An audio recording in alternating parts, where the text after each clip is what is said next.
I came here thinking I'd only be here for a few months on my working holiday visa. And now I have a software company. Let's talk about that.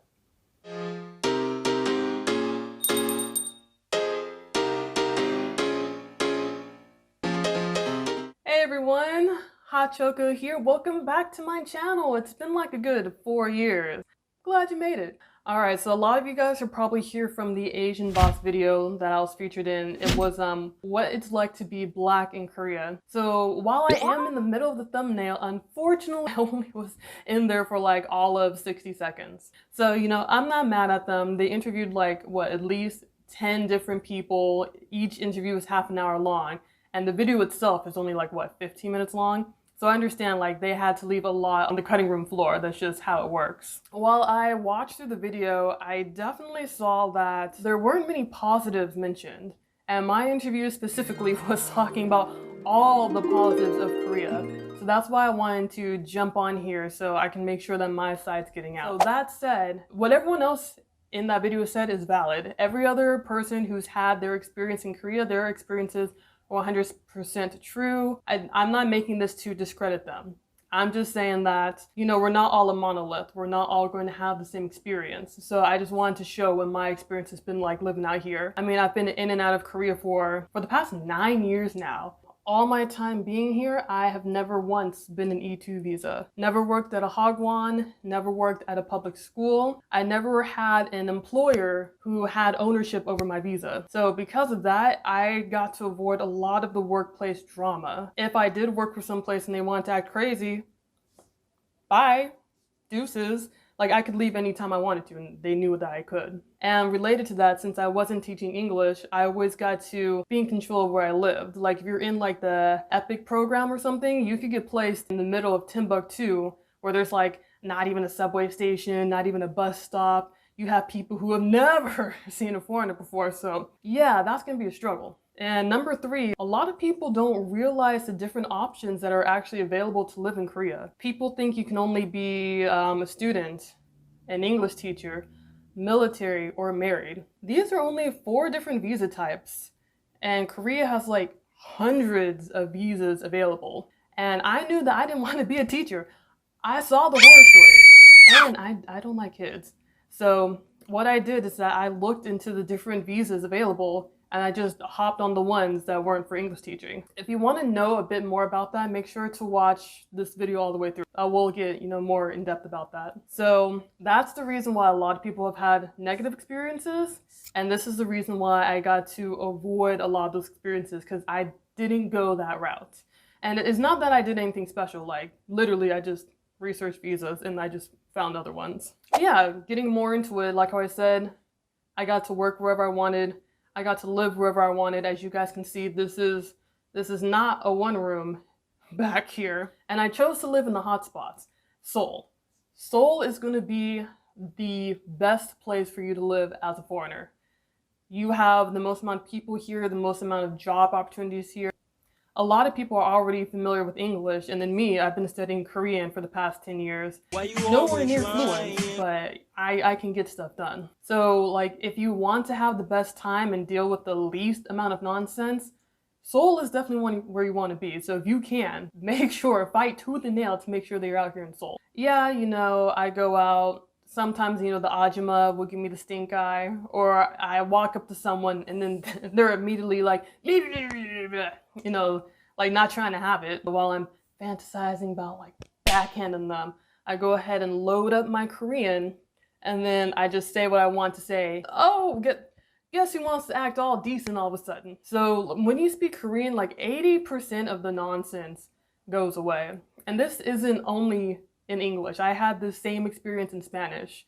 If I was in a place where, I thought maybe it's touristy enough where someone could speak English, I would try in English first and then I would get like sassed away. And then while I'm sitting there, I'll load up my Spanish and then I'll just say the same thing in Spanish and guess who's your best friend now? That said, you really don't have to be fluent. I mean, like a 감사합니다, a bow, giving and receiving with 2 hands, like these little things go a long way because the bar is set so low for foreigners when it comes to knowing Korean culture and language. So if you know anything at all, that will get you a lot of respect. Next thing about being Black in Korea, we are highly visible. You can see us a mile away. Especially me, I'm tall. I'm 5'9", 175 centimeters. So when people see me, I don't know if they're seeing my height first or if they're seeing my face first. So with that comes a lot of stares. But to be honest, I got a lot of stares in LA, where I'm from. When I went to Australia, you would have thought I was Beyonce.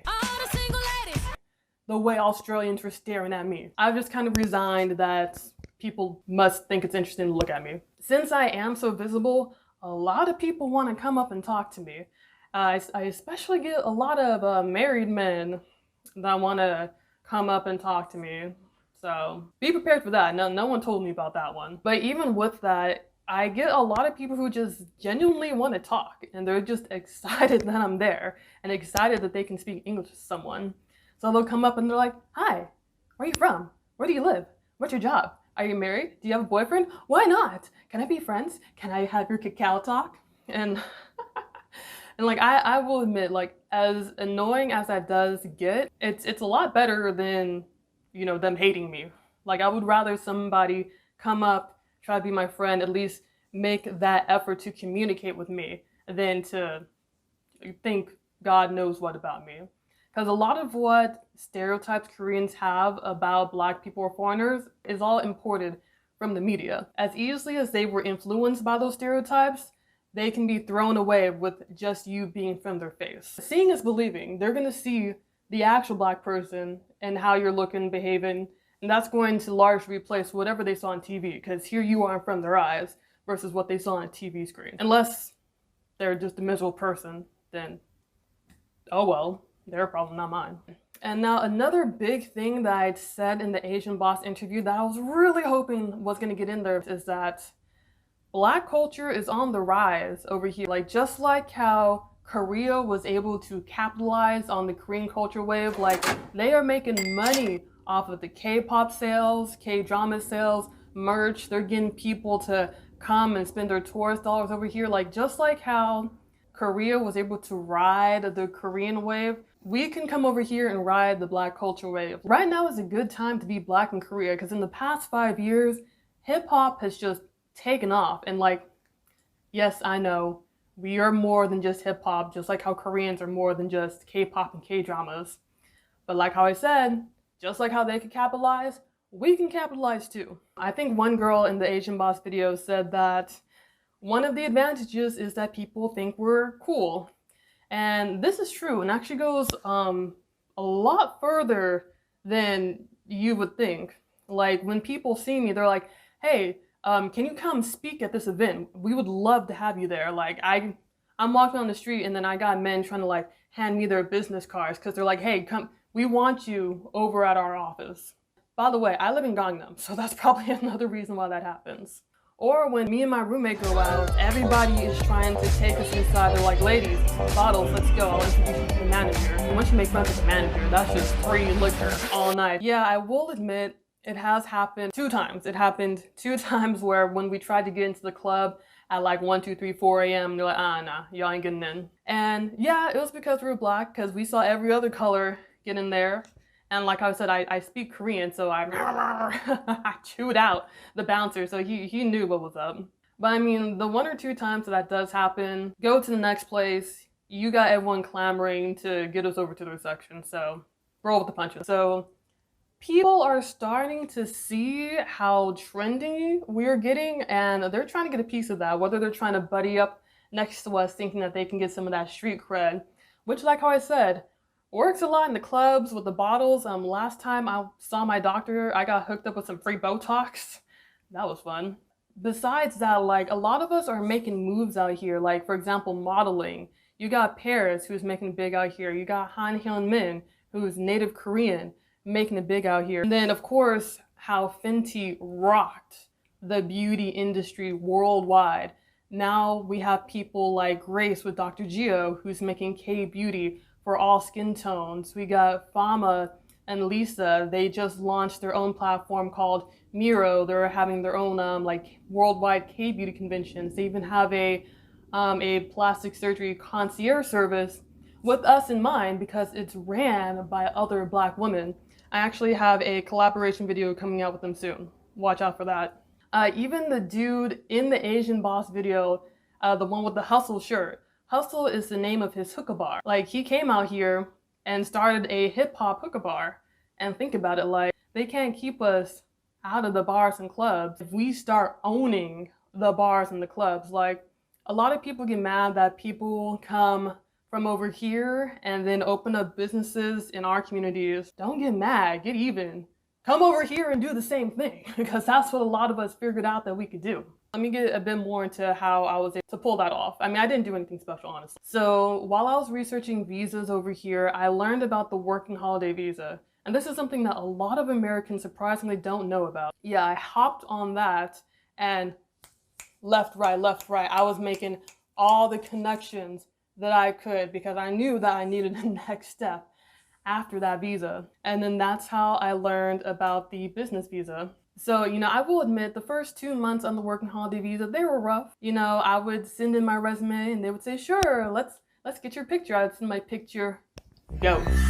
It was a struggle until one day my cup runneth over, and then I got like 4 job offers within a 24-hour period, and it just took off from there. And then that's when I learned about the business visa while I was on the working holiday visa. So then I just transferred straight over. So a lot of people who are out here teaching English, if you're qualified to teach English, you're qualified to start a business out here. Like, I would even say it's easier to start a business out here than it is to qualify for an E2 visa. A lot of people are just looking at the beaten path, just trying to be like an English teacher here, just trying to be a student out here.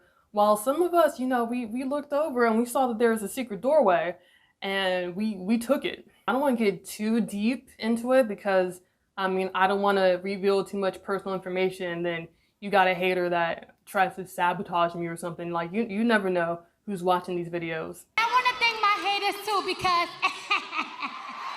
So what I went ahead and did is that I talked it over with my accountant and with my business partners, and I'm going to offer consultation sessions. So if you're really interested in knowing the steps that I took to be able to start a business out here and like what I learned from the other people who started businesses out here, go ahead and check the description box below and we'll have more information. So I'm still putting it together, so it might just be like a waiting list or like maybe just DM me. But anyway, yeah, just check in the description below. Thank you everybody for joining me on this video today. I wanted to close out by saying that you can have Black girl magic out here. You can have Black boy joy out here. There's a community of us over here making moves, thriving, and we'd be happy to have you. Like, yes, let's take over. All right, catch you guys in the next one. I got my peaches out in Georgia. Oh yeah. I get my weed from California.